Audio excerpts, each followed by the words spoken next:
तो क्या हालचाल दोस्तों। आज के इस वीडियो में मैं आपको बताने वाला हूं कि कैसे आप आपके विंडोज को अपडेट कर सकते हो।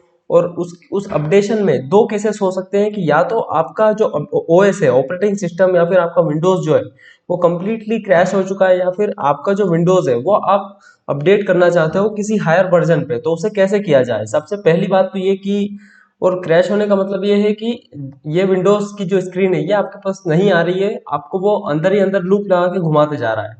तो कैसे इस चीज को कंप्लीटली सॉल्व किया जाए इन दोनों ही केसेस में, यानी कि अगर आपका विंडोज क्रैश हुआ है या फिर आपका जो विंडोज है वो आपको किसी हायर वर्जन पे अपडेट करना है, तो आपको आपका कंप्यूटर कंप्लीटली रीसेट करना पड़ेगा।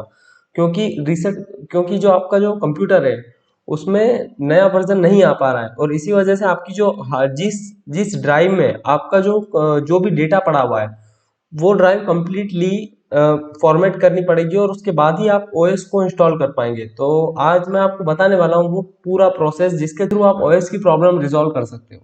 तो चलिए इसको शुरू करते हैं। यहाँ पर सबसे पहला केस डिस्कस कर लेते हैं कि जब आपका ओएस आपको होम स्क्रीन पर नहीं आने दे रहा है तो उस प्रॉब्लम को कैसे सॉल्व किया जाए। तो सबसे पहले हम आपके सामने एक ऐसी स्क्रीन खुलनी चाहिए जो मैं आपको अभी बताने वाला हूँ। कुछ ऐसी स्क्रीन अगर आपके सामने खुल रही है तो आपकी प्रॉब्लम डेफिनेटली मैं रिजॉल्व कर सकता हूँ, और इस वीडियो के थ्रू आपकी जो प्रॉब्लम है वो कंप्लीटली रिजॉल्व हो जाएगी। इस प्रॉब्लम को रिजॉल्व करने के लिए सबसे पहले आपके पास अगर कोई सी बूटेबल पेन ड्राइव नहीं है तो आपको एक नॉर्मल पेन ड्राइव ले लेनी है। उस नॉर्मल पेन ड्राइव लेने के बाद आपको आपके दूसरे किसी कंप्यूटर में, जो कंप्यूटर आपको ठीक करना है वो तो नहीं खुल रहा है, लेकिन आपको दूसरे कंप्यूटर चाहिए होगा, या फिर दूसरे का कंप्यूटर में जाकर आप सबसे पहले रूफस नाम का एक सॉफ्टवेयर डाउनलोड कर लो। रूफस सॉफ्टवेयर को डाउनलोड करने के बाद इस सॉफ्टवेयर को डाउनलोड कर लो। इसमें डायरेक्टली आपको डाउनलोड करने की लिंक मिल जाएगी।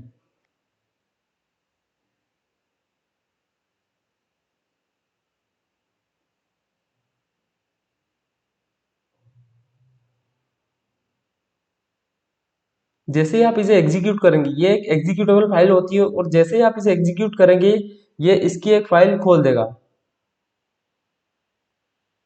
ये इसमें ऐसा ओपन हो जाएगा, और जैसे ही आपको, और इससे इसे ओपन करने से पहले आपको एक यूएसबी कार्ड इसके अंदर लगानी होगी। उस यूएसबी कार्ड को लगाने के बाद आपको सबसे पहले अब एक काम करना होगा कि जो भी टाइप का सॉफ्टवेयर आपको डाउनलोड करना है, यानी कि जो भी विंडोज आप आपके कंप्यूटर के अंदर इंस्टॉल करना चाहते हैं, उसे आप गेट इनटू पीसी नाम की जो वेबसाइट है वहां से डाउनलोड करके,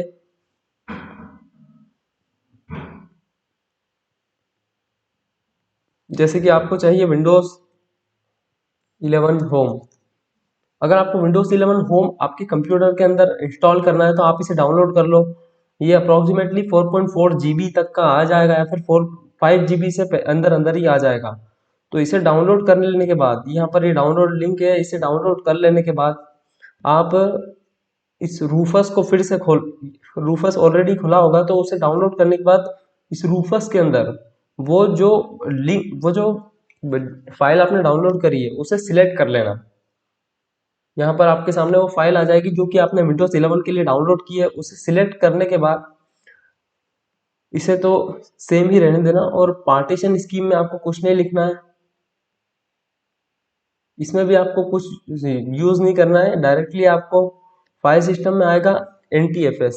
फाइल सिस्टम में NTFS आपके सामने, मैंने कोई फाइल चूज नहीं करी है इसीलिए मुझे नहीं दिखाई दे रहा है, मैं कर लेता हूँ चूज।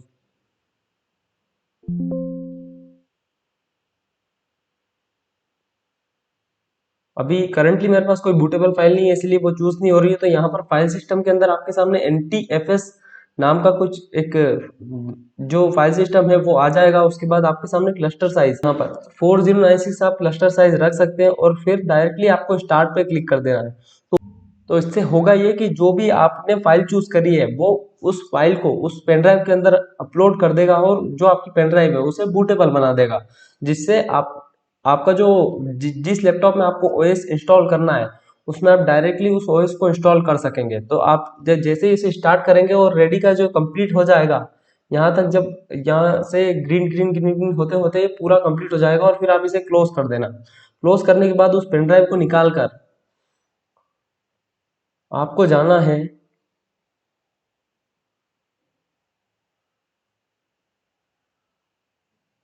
जब आप इसे क्लोज कर देंगे और जब आप उस पेन ड्राइव को निकाल लेंगे और जब आप आपको आपके आपके सिस्टम के अंदर जिसमें आपको ये इंस्टॉल करना है उसमें जाएंगे तो आपके सामने एक ब्लू स्क्रीन खुल रही होगी। मैं आपको वो बताऊंगा कि किस तरह की ब्लू स्क्रीन आपके सामने खुल रही है। कंप्यूटर है और वो अगर विंडोज़ के अंदर नहीं जा पा रहा है तो आपके सामने कुछ ऐसी ब्लू स्क्रीन खुलेगी और उस ब्लू स्क्रीन में आपको यूज़ अ डिवाइस चूज़ करना है। यूज़ अ डिवाइस चूज़ करने के बाद आपको यूएसबी ड्राइव यूज़ करना है और मेरे इसमें अभी कोई यूएसबी ड्राइव नहीं लगी हुई है, इसीलिए ये रिस्पॉन्स नहीं दे रहा है। जो स्क्रीन है वो फिर इस तरह से कुछ खुल रही होगी और इस तरह से खुलने के बाद उसमें आपको नेक्स्ट पर क्लिक कर देना है।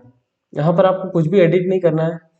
उसके बाद यहाँ पर आपको इंस्टॉल नाउ का ऑप्शन आएगा। इंस्टॉल नाउ को क्लिक करने के बाद आपको कुछ ऐसी स्क्रीन खुलेगी। इस स्क्रीन में खुलने के बाद वो आपको बताएगा कि आपका ओएस किसके अंदर है और किस में आप आपका ओएस इंस्टॉल करना चाहते हो। और सबसे इम्पोर्टेंट बात कि जहाँ पर भी आपका वो सिस्टम मतलब ये कि जिसमें भी आपका जो पहले वाला ओएस पड़ा हुआ है वो आपको फॉर्मेट करनी पड़ेगी, क्योंकि प्रॉब्लम ये है कि जो भी आपकी करप्टेड ओएस है उस करप्टेड ओएस में आपको आपकी जो भी फाइल्स है वो आपके अगर आप बिना फॉर्मेट करे इसे इंस्टॉल करना चाहेंगे तो वो करप्टेड फाइल्स इसे इंस्टॉल नहीं होने देगी और इसी वजह से ये प्रॉब्लम ये फेल हो जाएगा और इसी वजह से आपको इसको फॉर्मेट करना बहुत ज़रूरी होता है। तो आप अगर इसे फॉर्मेट कर देंगे तो आप सक्सेसफुली इसे इंस्टॉल कर पाएंगे।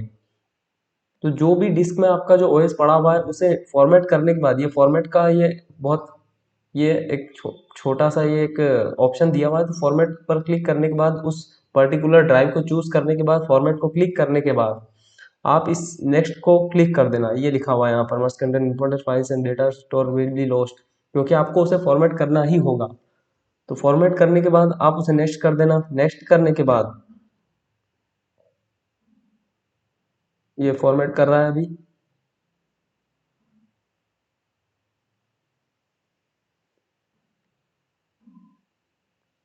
और सभी चीज़ें फॉर्मेट करने के बाद आप जैसे ही नेक्स्ट करेंगे तो आपके सामने ये कुछ ऐसा इंटरफेस खुलेगा और सारी की सारी फाइल्स जो कि आपकी यूएसबी बूटेबल यूएसबी में लगी हुई है वो सारी की सारी आपके कंप्यूटर की हार्ड ड्राइव के अंदर इंस्टॉल होने लग जाएगी और आपका जो कंप्यूटर है वो धीरे धीरे शुरू हो जाएगा।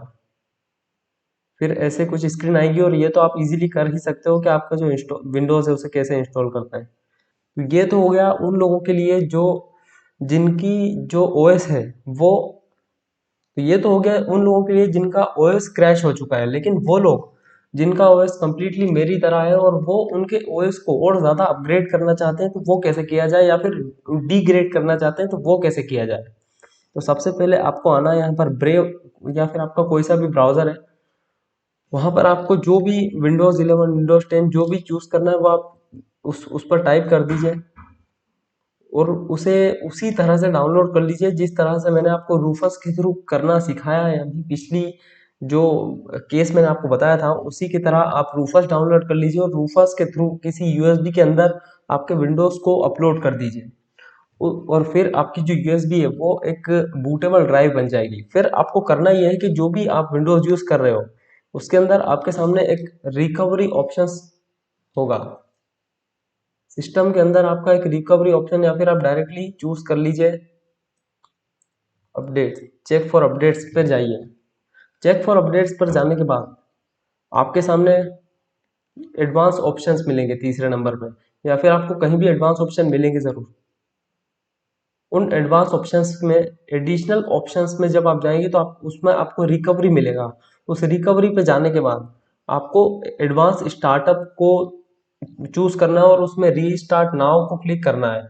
और रीस्टार्ट नाउ को क्लिक करने से पहले ये आप बस सही से पता कर लेना कि आपने जो भी आपका डेटा है वो निकाल लिया है, क्योंकि बहुत बार होता ये है कि आप डेटा नहीं निकालते और कंप्लीटली जो आपका डेटा है वो पूरा साफ हो जाता है। और इसी वजह से मैं आपको ये रिकमेंड करना चाहता हूँ कि पहले आप आपका डेटा निकाल लो, उसके बाद ही आप इसे चूज करो या फिर किसी एक दूसरी ड्राइव में डाल दो जिसमें आपका ओएस नहीं है, क्योंकि जिस ड्राइव में आपका ओएस पड़ा हुआ होता है वो आपको फॉर्मेट करनी पड़ती है और उसी ड्राइव में नया ओएस फिर से रीइंस्टॉल होता है। तो इस बात का ध्यान रखना। तो रीस्टार्ट नाउ को जैसे ही हम क्लिक करेंगे तो ये वही उसी तरह की एक ब्लू स्क्रीन खोल देगी तो जैसे ही हम रीस्टार्ट नाउ पर क्लिक करेंगे ये उसी तरह का एक ब्लू स्क्रीन खोल देगी जिस तरह का ब्लू स्क्रीन हमें विंडोज क्रैश होने पर मिलता है और उसके थ्रू आप इजीली आपका विंडोज इंस्टॉल कर सकते हो।